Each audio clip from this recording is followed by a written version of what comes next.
Hi hello friends, అందరికీ సంక్రాంతి శుభాకాంక్షలు. ఏంద్ర స్వామి జనాలు అనుకుంటున్నారా? ఇది జాతర. నేను మా ఫ్రెండ్స్ జాతరలో అయితే ఎంట్రీ ఇచ్చేసినాం. ఇక జాతరలో రాగానే గుడిలోకి అయితే వెళ్ళిపోదాం అనుకున్నాం. ఆ జనాలను చూసి లోపలికి అయితే పోలేదు. బయట నుంచే మొక్కి సల్లగా సుడు స్వామి అని వచ్చేసినాం. ఈ జాతరకు స్పెషల్ ఏంటిదంటే మేకపోతులకు ఇలా బండి కట్టి దర్శనానికి అయితే తీసుకొని పోతారు. మేమైతే చిన్నగా ఉన్నప్పుడు ఇట్లా ఎడ్ల బండిలలో పోయేటోళ్ళం. ఒరకు జాతర చూపించరా స్వామి అనుకున్నారు. అవి కూడా చూపిస్తా. ఇక రాగానే బ్రేక్ డాన్స్ ఎక్కుదాం అనుకున్నాం. ఇక వాడు తిప్పే తిప్పుడుకి మాకైతే భయం వేసింది. సరేలే ఇంకేమున్నాయి ఒకసారి ఎక్కుదామని మా వాడైతే పోయి 4 టికెట్లు అయితే తీసుకుని వచ్చేసిండు. కొన్ని అయితే టికెట్ లేకుండా లోపలికి వచ్చేసిండు. ఆ అంటే ఏమో తిడుతుంది, నువ్వేంద్ర స్వామి నీ వీడియోలు తీసుకోరా అంటే మంది వీడియోలు తీస్తున్నావేంద్ర నువ్వు అనుకున్నారు. ఇది జాతర, ఇలానే జరుగుతుంది ఒక్కొక్కసారి. ఇక మేము ఎక్కడికైతే లోపలికైతే వచ్చేసినాం.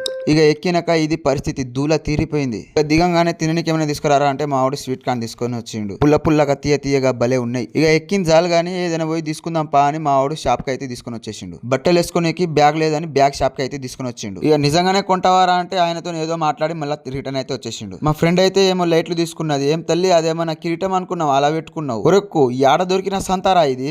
ఇక జాతర మొత్తం తిరిగి మేము కూడా కొన్ని సామాన్లు తీసుకున్నాం. తిరిగి కాళ్ళు నొస్తున్నాయని ఇంటికైతే వెళ్ళిపోతున్నాం. ఈ వీడియో మీకు ఎలా అనిపించిందో కామెంట్ చేయండి. సబ్స్క్రైబ్ చేసుకోండి. ఇలాంటి ఇంకా మంచి వీడియోస్ పెడతా. ఒరకు ఇప్పుడైతే ఈ వీడియోకి లైక్ ఇవ్వండి.